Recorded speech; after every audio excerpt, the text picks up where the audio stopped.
पहले हवाई जहाज से ट्रैवल करना एक सपने के बराबर था, लेकिन हमारी सरकार ने इस सपने को भी साकार किया है। जी हाँ, हम बात कर रहे हैं उड़ान स्कीम की, जिसने आज के दिन कंप्लीशन करे हैं, सक्सेसफुल कंप्लीशन करे हैं अपने 8 सालों की। और आज का जो वीडियो है, this is not only helpful for a general audience, also this is helpful for our UPSC aspirants also. और अगर मैं बात करूंगी ये जो स्कीम है, ये हमारे यूपीएससी एस्पिरेंट्स के लिए क्यों इंपॉर्टेंट है, क्योंकि बच्चे आपको पता होगा कि रिसेंटली इसी साल हमारे मेंस 2024 में एयर कनेक्टिविटी के ऊपर क्वेश्चन आया था, एंड स्पेसिफिकली हमारी यूपीएससी ने पूछा था किसके ऊपर, उड़ान स्कीम के ऊपर जो है क्वेश्चन पूछा गया था। सो आज की वीडियो जो है हम देखेंगे कि उड़ान स्कीम का 8 साल का जो सफर है वो कैसा रहा है, प्लस हमारे लिए हमारे एग्जाम पर्सपेक्टिव से ये चीज़ क्यों इंपॉर्टेंट है, ये चीज़ भी हम डिस्कस करेंगे। अगर मैं बात करूं हमारी उड़ान स्कीम की, जिसका मतलब क्या है, उड़े देश का आम नागरिक स्कीम की बात करी गई है। और अगर मैं बात करूं कि ये जो उड़ान स्कीम है ये बेसिकली गवर्नमेंट ने क्यों डिजाइन करी थी, तो क्या होता था 2016 से पहले, अगर मैं ये चीज अज्यूम करूं कि बहुत ज्यादा एयर कनेक्टिविटी थी। अब एयर कनेक्टिविटी से मेरा क्या मतलब है कि हवाई यात्रा जो है वो उतनी पॉसिबल नहीं हो सकती थी, क्योंकि बहुत सारे शहरों में कुछ हमारे एरियाज ऐसे हैं जो कि अभी भी अंडर सर्व्ड हैं एंड अनसर्व्ड हैं। अब यहाँ पे मैंने क्या करा, दो टर्म्स की बात करी, one is underserved and other one is unserved. Underserved क्या है? अंडरसर्व्ड है कि कुछ एरियाज ऐसे हैं जहाँ पे कुछ जो सर्विसेज हैं अभी भी अवेलेबल नहीं है, बट कुछ कुछ सर्विसेज जो है वो अवेलेबल हैं। बट अनसर्व्ड एरियाज कौन से होते हैं बच्चे? अनसर्व्ड एरियाज वो एरियाज हैं जहाँ पे अभी भी किसी भी चीज़ की अवेलेबिलिटी नहीं है। तो यहाँ पे गवर्नमेंट का एम्फोसिस क्या है कि अंडरसर्व्ड एरिया हो चाहे हमारा अनसर्व्ड एरिया हो, वहाँ पे हवाई जहाज की जो यात्रा है उसको पॉसिबल करना है। हमारे जो देश के लोग हैं, चाहे मैं बात करूँ, अगर मैं एक बात करूं एक आम नागरिक की, अगर मैं बात करूं आम नागरिक की, तो उसका हॉलमार्क क्या है? एक आम नागरिक का हॉलमार्क क्या है? जर्नी फ्रॉम हवाई चप्पल टू हवाई जहाज। हमारे जो आम नागरिक है उसका एक हॉलमार्क होता है हवाई चप्पल। मतलब यहाँ पे एम्फेसिस किसके ऊपर करा गया है कि जो हमारा मिडिल क्लास का इंडिविजुअल है जो चप्पल भी पहनता है वो भी हवाई जहाज की यात्रा करेगा। ठीक है, this is the main motto, this is the main motto of this scheme. और हमारे नरेंद्र मोदी जी ने 2016 में ही ये स्टेटमेंट दिया था that a common man who travels in slippers should also be seen in the aircraft, this is my dream. तो यहाँ पे हमारी सरकार का जो ड्रीम है उसने पॉसिबल करा है। नाउ जो हमारी उड़ान स्कीम है, it has completed 8 years and 8 years means these are the successful years of Udan scheme. तो यहाँ से दोनों पर्सपेक्टिव से पढ़ेंगे, एक जनरल ऑडियंस की पर्सपेक्टिव से भी पढ़ेंगे कि यहाँ पे जो उड़ान स्कीम है वो कैसे बेनिफिट करती है एक इंडिविजुअल को, हमारे एक रूरल एरिया को, प्लस हम पढ़ेंगे कि हमारे एग्जामिनेशन के लिए कैसे इंपॉर्टेंट है। तो यहाँ पे अगर मैं बात करूँ इस स्कीम की, तो सबसे पहले आपको याद रखना है कि ये जो स्कीम है वो किन किन एरियाज को बेनिफिट करता है। ठीक है, ध्यान से मुझे सुनिएगा। तो अगर मैं इस स्कीम के बारे में बात करूं तो बच्चे, this benefits in a multiple way. चाहे मैं एक इंडिविजुअल की बात करूं, चाहे मैं एक मिडिल वर्ग की बात करूं, चाहे मैं बात करूं एक किसान की, चाहे मैं बात करूं एक बिजनेसमैन की। तो ये जो उड़े देश का आम नागरिक स्कीम है ये क्या करती है कि हर एक इंडिविजुअल को, चाहे वो बिजनेसमैन है, उसको भी शहर तक कनेक्टिविटी देती है। उसका भी जो बिजनेस का सामान है वो क्या करता है, दूसरे शहरों तक जाता है, दूसरे एरियाज तक जाता है। एक जो इंडिविजुअल है वो सस्ते में ट्रैवल कर सकता है और अपना सपना पूरा कर सकता है हवाई जहाज में ट्रैवल करने का। सो this is the main M of this scheme. But अगर मैं इसमें बात करूं कि यहाँ पे और क्या क्या इसके बेनिफिट्स हैं, सो आपको ये चीज याद रखनी है दैट इसके 3 एडवांटेजेस हैं। ठीक है, पहला क्या है, it has been helpful in generating employment opportunities. चाहे मैं एयरवेज में किसी भी सेक्टर में बात करूं, चाहे वो मैकेनिकल की बात करूं, चाहे मैं वो ट्रेवल की बात करूं, तो यहाँ पे it has been successful in providing employment opportunities. Second, अगर मैं बात करूं हमारे टूरिज्म की, तो यहाँ पे कुछ डेटा अवेलेबल है, यहाँ पे कुछ डेटा अवेलेबल है। नो वन नोज कि आपसे यूपीएससी जो है वो किस पार्ट पे कब क्वेश्चन पूछ ले। सो this is the specific data you can mention in your notes. Third, अगर मैं बात करूं तो यहाँ पे बिजनेस वर्ग के जो लोग हैं, ठीक है, चाहे मैं बात करूं एग्रीकल्चरल सेक्टर की, चाहे मैं प्राइमरी सेक्टर की बात करूं, चाहे मैं सर्विसेज की बात करूं, या फिर मैं बात करूं हमारे जो बिजनेस वर्ग के लोग हैं, उनको भी यहाँ पे जो उड़ान स्कीम है उसने बहुत ज्यादा बेनिफिट जो है वो प्रोवाइड करा है। ठीक है, ये चीज जो है वो समझ आई।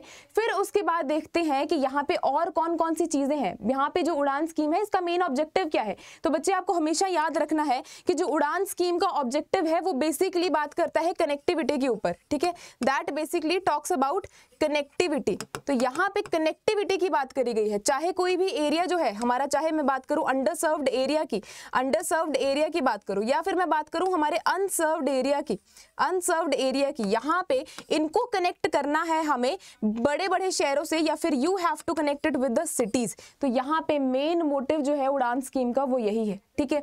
अब आप पूछोगे कि मैम गवर्नमेंट जो है वो कैसे हेल्प करती है, तो बच्चे गवर्नमेंट देखो कैसे हेल्प करती है कि जो आपकी टिकट्स है आपको सस्ते में ट्रैवल करवाएगी गवर्नमेंट, बट यहाँ पे जो सब्सिडी है वो प्रोवाइड करवाई जाती है एयरलाइंस को, ताकि उनका भी नुकसान ना हो, और जो बीच में गैप है, जो हमारा फंडिंग गैप रहता है, फाइनेंशियल गैप रहता है, वो भी चीज़ क्या करती है, गवर्नमेंट कवर करती है, ठीक है। तो यहाँ पे ऑब्जेक्टिव समझ आया कि यहाँ पे ऑब्जेक्टिव क्या है उड़ान स्कीम का, to connect small and medium cities with big cities through air services. अब यहाँ पे एक और बेनिफिट आपको पता लगेगा कि यहाँ पे एक और बेनिफिट क्या है, हमारे एविएशन सेक्टर को बूस्ट करना, ठीक है। हमारा जो एविएशन सेक्टर है उसको भी बूस्ट मिलेगा। और अगर आप डेटा देखो तो यहाँ पे यू विल सी कि प्रायर टू 2016 हमारी जो कनेक्टिविटी थी, या फिर यू कैन से जो हमारा एयर ट्रैफिक है वो बहुत ज़्यादा कम था, बट उड़ान स्कीम ने एक इस चीज़ को सक्सेसफुल करा है कि हमारा एयर ट्रैफिक भी बढ़ा है, हमारे जो रूट्स हैं वो भी बड़े हैं, हमारे जो एयरपोर्ट की कनेक्टिविटी है या फिर एयरपोर्ट्स की अवेलेबिलिटी है वो भी बड़ी है। So that is the reason we call it a successful scheme. और मैं यहाँ पे अगर बात करूँ तो हमारा जो इंडिया है it is the world largest market in the aviation sector, और यहाँ पे जो हमारी उड़ान स्कीम है उसका बहुत ज़्यादा कॉन्ट्रीब्यूशन है इसमें हमारे 3rd नंबर पे पहुँचाने के लिए हमारे एविएशन सेक्टर को, ठीक है। और क्या क्या इंपॉर्टेंट है, so this is the important data that is for you people. तो यहाँ पे लिखा गया है that since the first flight under Udan scheme that was taken in 2017, यहाँ से ली गई थी, ये कहाँ से लेकर, that was around 60 lakh people have travelled by air in 2500 only. Now an initiative to connect 1000 routes by air services has started. Now 1 crore persons will fly every year. तो यहाँ पे मेन मकसद देखो क्या है कि कोई भी इंडिविजुअल हो उसको भी कनेक्ट करने की बात करी गई है कि वो भी ट्रैवल कर सके, कोई भी बिजनेस वर्ग का आदमी है तो उसको भी ये अपॉर्चुनिटी मिलनी चाहिए कि जो उसका काम है या फिर उसका जो सर्विसेज है वो रेडिली अवेलेबल करवाई जाए, या फिर आराम से वो जो है वो ट्रैवल कर सके। और यहाँ पे आपको एक चीज़ याद रखनी है कि जो फार्मर्स हैं हमारे, उसमें भी ये जो स्कीम है उनको बहुत ज़्यादा मदद करती है, ठीक है। अब यहाँ पे आपको एक चीज़ याद रखनी है कि जो पहली उड़ान ली गई थी हमारी उड़ान स्कीम के अंदर, that was in 2016, that was in 2017, and the first flight came in the first flight came from Shimla to what, to Delhi. तो यहाँ पे अगर मैं बात करूँ कि जो पहली उड़ान है उड़ान स्कीम के अंदर, जो पहली उड़ान है वो कहाँ से भरी गई थी, शिमला से भरी गई थी, कहाँ तक, हमारे दिल्ली तक। तो this is the main data for you. And next क्या है, यहाँ पे मैंने आपको बताया था कि हमारे पास वायबिलिटी गैप फंडिंग है। अब यहाँ पे ये टेक्निकल टर्म है, वायबिलिटी गैप फंडिंग क्या है, so it is a kind of subsidy that is provided by the government to the airlines, ठीक है, that is provided by the government to the airlines। अब यहाँ पे एयरलाइंस को ये चीज़ जो है वो प्रोवाइड क्यों करवाई जाती है सरकार के द्वारा, सो बेसिकली व्हाट हैपन्स, उड़ान स्कीम के अंदर जो आपकी टिकट्स है या फिर जो आपके एयर फेयर्स हैं उसको कम करके आपको बेनिफिट प्रोवाइड करवाया जाता है। But if you see that then it is a bad thing, या फिर इट इज़ अ लॉस। किसके लिए है ये लॉस, हमारे एयरलाइन सेक्टर के लिए। तो गवर्नमेंट क्या करती है, सब्सिडी प्रोवाइड करती है हमारे एयरलाइन सेक्टर को ताकि उनको भी नुकसान ना हो, प्लस जो गैप बीच में, जो फाइनेंशियल गैप बीच में क्रिएट होता है उसको भी फुलफिल करवाया जा सके, ठीक है। सो वायबिलिटी गैप फंडिंग क्या है, वायबिलिटी गैप फंडिंग हमारी क्या है, it is a kind of subsidy that is provided by the government to the airlines, ठीक है। यहाँ तक ये चीज क्लियर है। अब आपको ये चीज याद रखनी है कि यहाँ पे अभी तक हमारी जो स्कीम जब से आई थी, 8 साल का जो कंप्लीशन, जो 8 साल का जो आप बोल सकते हो कि जो सक्सेसफुल सफ़र है हमारी उड़ान स्कीम का, उसमें क्या क्या चेंजेस आए हैं या फिर इसने काम कैसा करा है। तो बच्चे आपको ये चीज़ याद रखनी है दैट ये इसके जो फेजेस हैं वो 5 फेजेस में रहा है।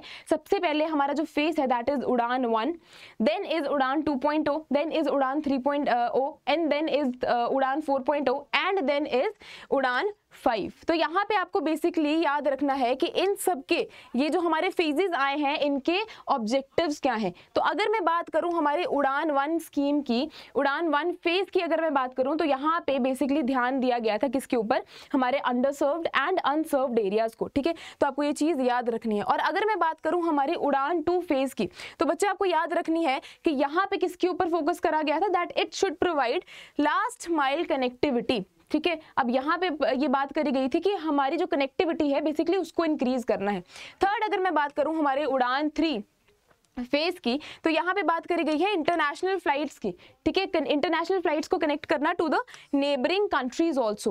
और अगर मैं बात करूँ हमारे उड़ान 4 की, तो बच्चे यहाँ पे ध्यान दिया गया है कि हमारे एविएशन सेक्टर को या फिर हमारे एविएशन इंफ्रास्ट्रक्चर को इंप्रूव करना है। बहुत सारे ऐसे एरियाज हैं जहाँ पे एयरपोर्ट की जो कंस्ट्रक्शन है वो अभी भी पेंडिंग है। तो उड़ान स्कीम के अंदर ये इंश्योर करा जाता है कि जो हमारे एविएशन इंफ्रास्ट्रक्चर है उसमें भी इंप्रूवमेंट लाया जा सके, ठीक है। और हमारा जो उड़ान 5 है वो किसके ऊपर ध्यान देता है, to develop new routes to and from north eastern states and enhance regional connectivity. तो यहाँ पे आपको पता लगेगा कि फेजेस जैसे जैसे बढ़ रहे हैं वैसे जो एरिया है वो उसको भी बढ़ाया जा रहा है ताकि कोई भी रीजन जो है वो पेंडिंग ना पड़े, कोई भी रीजन जो है वो अनटच्ड ना रहे।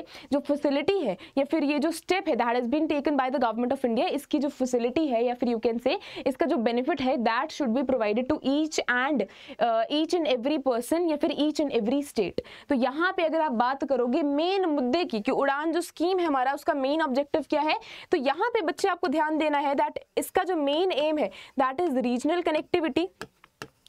कनेक्टिविटी एंड और क्या है, इसको हमारे रिमोट एरियाज के साथ कनेक्ट करना, ठीक है। जो रिमोट एरियाज है उनमें इंप्रूवमेंट लेकर आना। थर्ड बात अगर मैं करूंगी तो यहाँ पे एविएशन सेक्टर को बूस्ट करना, ठीक है।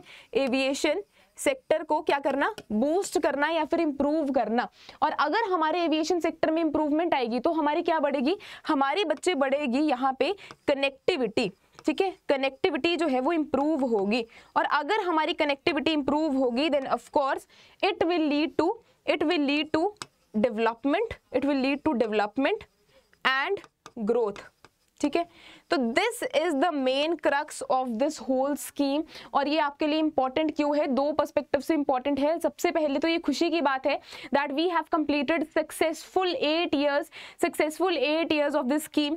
और नेक्स्ट ये जो इंपॉर्टेंट चीज़ है वो क्यों है, क्योंकि आपके मेंस पर्सपेक्टिव के लिए भी इंपॉर्टेंट है और आपके प्रीलिम्स एस्पेक्ट के लिए भी इंपॉर्टेंट है। तो दोनों चीज़ें आज की वीडियो में हमने कवर करी। आपको ये चीज़ ध्यान रखनी है कि आप प्रॉपर डेटा जो है, क्योंकि आपका प्रीलिम्स का एग्जामिनेशन जब भी आएगा आपको ये जो हमारी स्कीम है उसको कंसीडर करके चलना है, plus it is helpful from your infrastructure chapter also, ठीक है। So thank you so much, meet in the next video, take care, bye bye.